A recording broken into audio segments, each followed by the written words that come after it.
माननीय प्रधानमंत्री जी की माँ बहन को गाली मिली, उनको कोई नहीं हटाया, हमें क्यों हटाया जा रहा है? हमें गोली मार दो, हम नहीं जाएंगे, हम नहीं जाएंगे।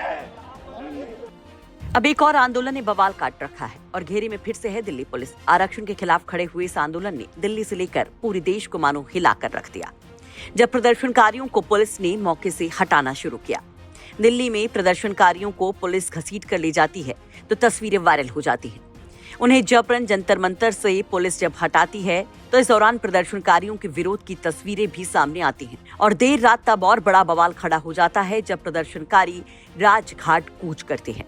खुद इस आंदोलन के अगवा रहे हर्ष दुबे वहां पहुंचे और वहां से बड़ा ऐलान कर दिया। बहुत बर्बरता करी है पुलिस ने, जिसको जहाँ रोका है, जहाँ स्टेशन पर, बस स्टैंड पर कोई वापस मत जाना, राजघाट आ जाओ सभी।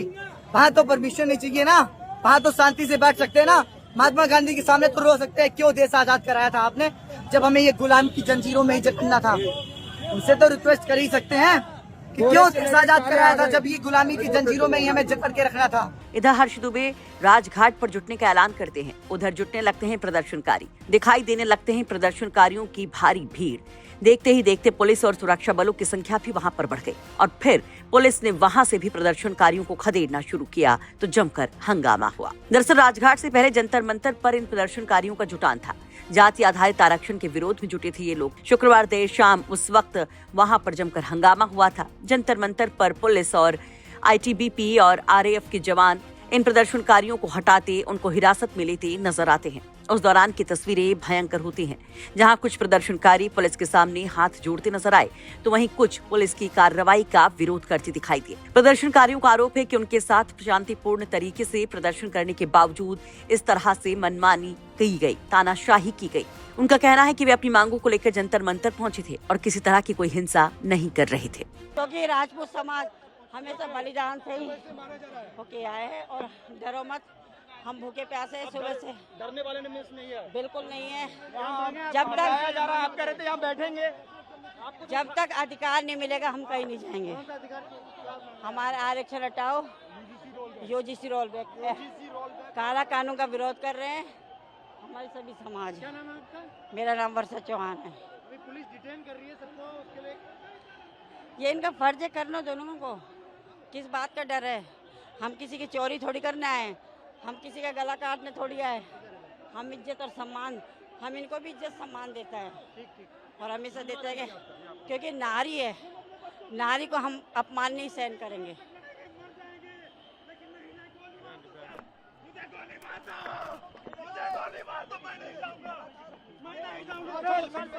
मैं नहीं जाऊंगा। मेरा नाम है रविंद्र कुमार सिंह, मैं बाराबंकी जनपद से आया हूँ। मैं अंतिम सांस तक लड़ूंगा। मैं आमरण अनशन कर रहा हूँ कल से। मेरी मांग है आरक्षण में संशोधन हो और पुलिस हमें जबरदस्ती उठा के ले जा रही है।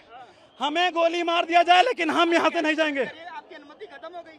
अरे अनुमति तो काकरोचों को भी नहीं मिली थी भाई, उनकी भी 5 बजे खत्म हुई थी। 1.5 महीना आंदोलन चला। माननीय प्रधानमंत्री जी की माँ बहन को गाली मिली, उनको कोई नहीं हटाया, हमें क्यों हटाया जा रहा है? हमें गोली मार दो, हम नहीं जाएंगे, हम नहीं जाएंगे। आज दिल्ली पुलिस ने जैसे माँ बहन की गाली भी यहाँ पे दी, ये सिखाया है अमित शाह जी आपने आपके पुलिस को। हम हनुमान चालीसा पढ़ रहे थे, आप आपके पुलिस को ऐसा ज्ञान दिया है कि वो हमको माँ बहन का गाली दे के उठाए। यही आपका संस्कार है पुलिस का, दिल्ली पुलिस का। आपका प्रदर्शन कब तक चलेगा? ये लंबा चलेगा क्योंकि भाजपा को हमने वोट दिया है, हमने सरकार में लाए और हम भी सरकार छीन भी सकते हैं। और ये जो कार्यक्रम हर जिले में होगा, हर ब्लॉक और हर तहसील में होगा। कल से आंदोलन पुरजोर तरीके से होगा और सरकार को जहां तक हम उखाड़ के नहीं फेंके हैं तब तक ये आंदोलन जोरदार तरीके से, भरपूर तरीके से होगा। यूजीसी रोल बैक के लिए और आरक्षण में संशोधन होना चाहिए और एससी एक्ट बिल्कुल खत्म होना चाहिए। तो अभी क्या पुलिस ने हटा दिया आप लोगों को? हाँ जी, पुलिस ने हटा दिया और पुलिस ने मतलब काफ़ी सरकार डरी हुई है। और मैं तो यही कहूँगी कि सरकार ये जो केंद्र की सरकार है बिल्कुल डरी हुई है। आपने कुछ दिन पहले देखे होंगे कि मैं तलवार लेकर के मेरठ में यूजीसी का विरोध किया था। शासन प्रशासन सबकी हवा टाइट हो गई थी। तो मैं तो यही कहूँगी और इस मंच से, इस वीडियो द्वारा मैं आप लोगों से कहूँगी कि हर घर में छतरानी पैदा होगी और अगर ये यूजीसी बिल वापस नहीं ले सरकार तो मोदी हटेगा। और ये परशुराम बनना ही पड़ेगा सर, परशुराम के भक्त बन के मैं हमको अशोक आना ही सिंह पड़ेगा। यहाँ पे हनुमान चालीसा हम पढ़ रहे थे अभी। यूजीसी के विरोध में आए थे हम, जो सरकार सवर्ण के बच्चों को नहीं आगे बढ़ना देखना चाहती है। बिल्कुल शांतिप्रिय राष्ट्रवादी हम लोग हैं, कोई अहिंसा नहीं कर रहे, शांतिप्रिय ढंग से यहाँ पर आए हुए, उनको यहाँ अंदर जाने नहीं दे रहे, बहन बेटियों को लाठियां चलाई जा रही है। जो कांग्रेस ने किया उससे कहीं हजार गुना ये दमनकारी सरकार भाजपा सरकार है। मैं भाजपा का अंधभक्त रहा हूँ, मैं अंधभक्त रहा हूँ भाजपा का। केवल एक राम मंदिर बना दिए, समझ रहे हो सब? बहुत बड़ा काम कर दिए। मैं अंधभक्त रहा हूँ और लोगों को जा के वोट दिलवाए, लेकिन आज उसका सिला ये मिल रहा है कि हमारी बहन बेटियों को लाठियां चारों से किया जा रहा है। लेकिन देर रात तक ये बवाल जब चलता रहा तो तड़के सुबह राजघाट तक पहुंचा।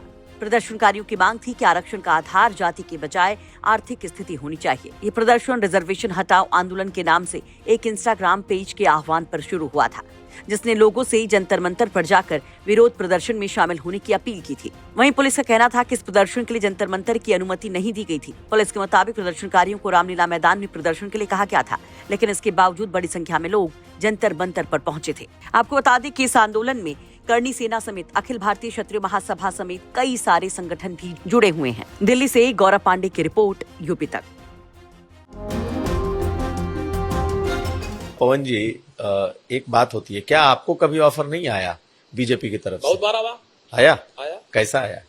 आया। क्या ऑफर आया? आया, हमने बताया था राष्ट्रीय अध्यक्ष जी को। आया। किस तरह का ऑफर आया? मतलब सब आया, विधायक मंत्री सब आया। जानते हैं, ये भी घटना बता दें आपको, हम मेरे पिताजी, जैसे मैंने राजनीति शुरुआत की तो मेरे पिताजी कभी नहीं चाहते थे, लेकिन जब मैंने राजनीति में मैं प्रवेश कर गया, लखनऊ स्थित उपाध्यक्ष हो गया, तो ये भी बहुत महत्वपूर्ण घटना है। नेताजी का फैजाबाद आगमन था, तो मैंने कहा कि आपको मेरे घर चलना। कहे हाँ चलेंगे तुम्हारे घर। मैं जेल से छूट के आया था, वही मेरे ऊपर गैंगस्टर और सारे मुकदमे दर्ज हुए थे बहन जी की सरकार में, उसके बाद मैं छूट के आया था। तो मैंने कहा आपको मेरे घर चलना। कहा चलेंगे। नेताजी मेरे घर आए, अंगूरीबाग कॉलोनी में। मेरी माताजी ने खाना बनाया था। नेताजी ने, जो मेरी माताजी ने बनाया था, पूड़ी सब्जी दही कचौड़ी दही बड़ा जो था सब खाया। नेताजी ने बैठ के पूरा आराम से सब खाया और खाने के बाद कहा कि और कुछ बना है। तो हमने मम्मी बुलाया अपनी माताजी को, तो उन्होंने पूछा क्या नाम है आपका? कहने मेरा नाम गीता। कहने बताइए कुछ और बना है? कहने जो बना था सब खिला दिया। फिर उन्होंने, मेरी माताजी ने कहा नेताजी से, ये पढ़ते लिखते नहीं है, क्या होगा इनका? नेताजी ने कहा पवन के कारण आज मुलायम सिंह यादव इस दरवाजे पर आए हैं और देखना वो एक दिन वो भी आएगा। आज मेरे आने पे डीएम कप्तान बाहर खड़े हैं, एक दिन पवन भी आगे जाएगा, डीएम कप्तान भी बाहर खड़े होंगे, पवन बड़ा आदमी नेता बनेगा। और मुझे नेताजी ने बनाया, उस स्थान पे पहुंचाया। ऐसे थे धरती पुत्र मुलायम सिंह यादव जी। तो उसी दिन से मेरी माता पिता, मेरे पूरा परिवार का एक लगाव है नेताजी के परिवार से। जब ये सब बातें आई कुछ लोगों ने कि भाजपा ये सब, तो मेरे पिताजी ने तुरंत मुझको फोन किया, कहा जीवन में भूल न करना, जीवन में गलती न करना। ये चीजें मेरे पिताजी ने बहुत सख्ती से मुझसे बात कही थी, मैं बहुत ईमानदारी से आपसे कह रहा हूं।